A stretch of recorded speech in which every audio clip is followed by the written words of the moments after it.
Morning everyone, my name is Duarte Brito and I'm here to talk about overpopulation. So, various countries around the globe have been dealing with overpopulation problems. Countries like China and India are facing increasing levels of population which are leading to unsustainable and intensive agriculture, lack of resources such as water and food, and also fuel. Overpopulation is causing not only economic problems such as unemployment, decreased production and increased costs, but also environmental problems like the overexploitation of land, water resources, and resource scarcity. Overpopulation is now one of the most relevant environmental problems. China is the most overpopulated country in the world. It's facing severe social and economic problems related to overpopulation.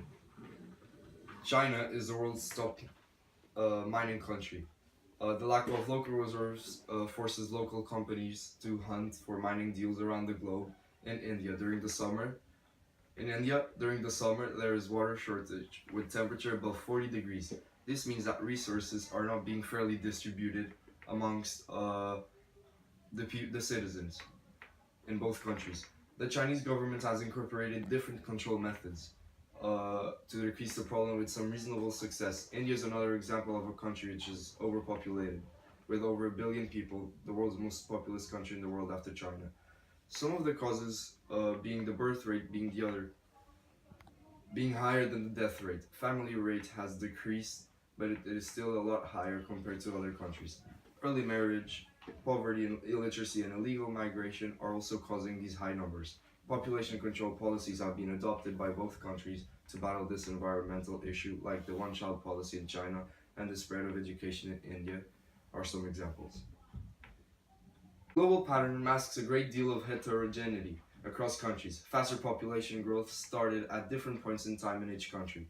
The following visualization shows that total population by country in the last centuries. The data which should be on your screen now shows the latest UN data for the time since 1950 and the estimates published by Gapminder for the period before. The chart on your screen now shows that global population growth reached a peak in 1962 and 1963 with an annual growth rate of 2.2%. But since then, world population growth was halved. For the last half century, we have lived in a world in which the population growth has been declining. The UN projects that this decline will continue in the coming decades. The absolute increase of the population per year has peaked in the late 1980s at over 90 million additional people in each year. The next visualization on your screen presents how the population growth rate has changed for more developed and less developed and least developed countries, and how they are projected to change through 2100. Developed countries reached the fastest growth rates longer ago, and the population growth rates there have been falling for many decades. The less developed countries' growth rate peaked in the late 1960s, and in the least developed countries, the population growth rate peaked around 1990.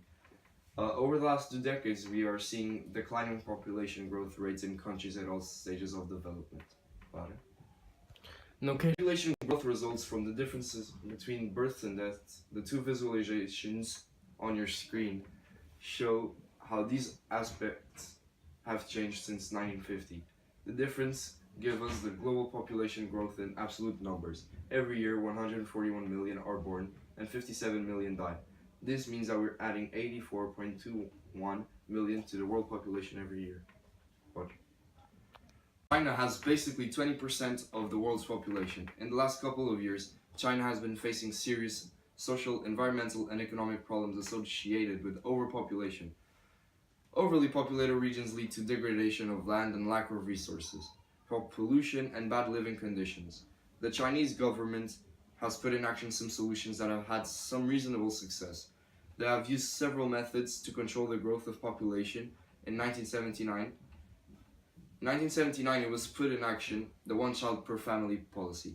The citizens must obtain a birth certificate before the child is born. Unplanned pregnancies would have to be terminated. Under this system, the government set target goals for each region. Local officials were mainly held responsible for making sure the population growth totals and did not exceed the target goals. If the target goals were not met, the local officials would be punished by law or by loss of privileges. Other methods taken were birth control programs and economic changes. There have been many problems with the policies implemented and established by Chinese officials. The programs have had little success. The official in charge of growth totals have falsified reports into order to avoid their own punishment. This has led to underreporting of the number of births by as much as 27% in 1992. The government of India, politicians, policymakers should initiate a bold population policy so that the economic growth of the country can keep pace with the demands of a growing population.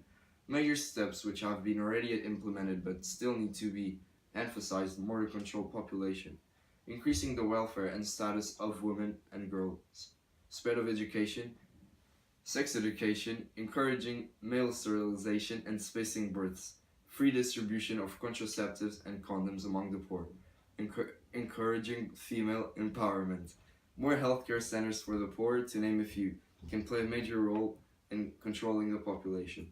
Hopefully that by increasing public awareness and enlisting strict population control norms by the government will definitely lead the way for the country's economic, property, and control of the population.